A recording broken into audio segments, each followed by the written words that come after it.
جديد ينضم معنا الآن أبو أحمد الحوراني مراسل إعلاميو حوران المستقلون. أهلا بك أبو أحمد. أهلا بكم بكل مستمعين قناة دير الزور الكرام. حياك الله أبو أحمد. أبو أحمد، ضعنا في صورة التطورات الآن في درعا وفي ريف درعا.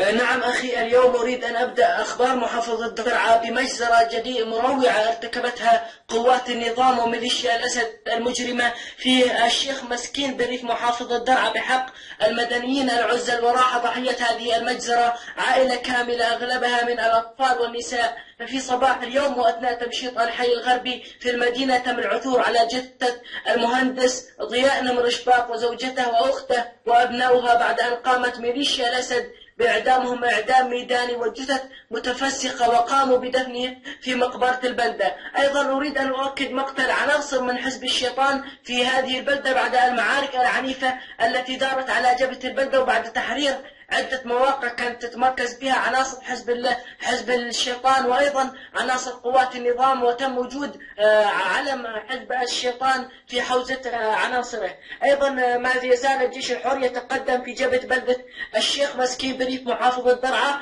حيث اليوم شهدت تطور كبير وأيضا تقدم للجيش الحر هناك، وجرت اشتباكات عنيفة على جبهات البلدة بعد تحرير تل الحمد يوم أمس في هذه البلدة. أيضا قام الطيران الحربي المائد بشن غارات جوية على كل من الشيخ مسكين وداع البريف درعا، وقامت أيضا قوات النظام باستهداف داع الوإرطع والشيخ مسكين بريف درعا بالمدفعية الثقيلة والصواري.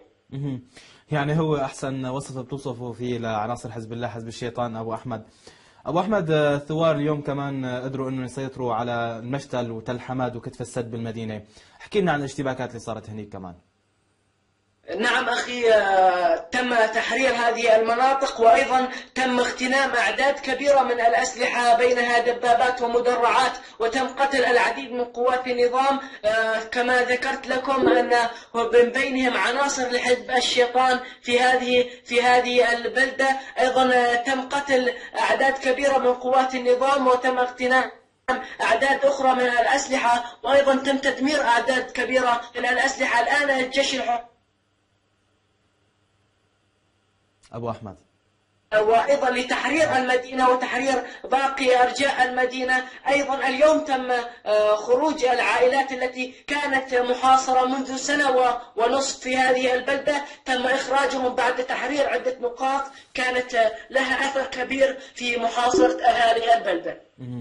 الله يحميك أبو أحمد ويحمي كل أهلنا في درعا. أبو أحمد الحوراني من إعلامي حوران المستقلون، كنت معنا من درعا، شكرا لك.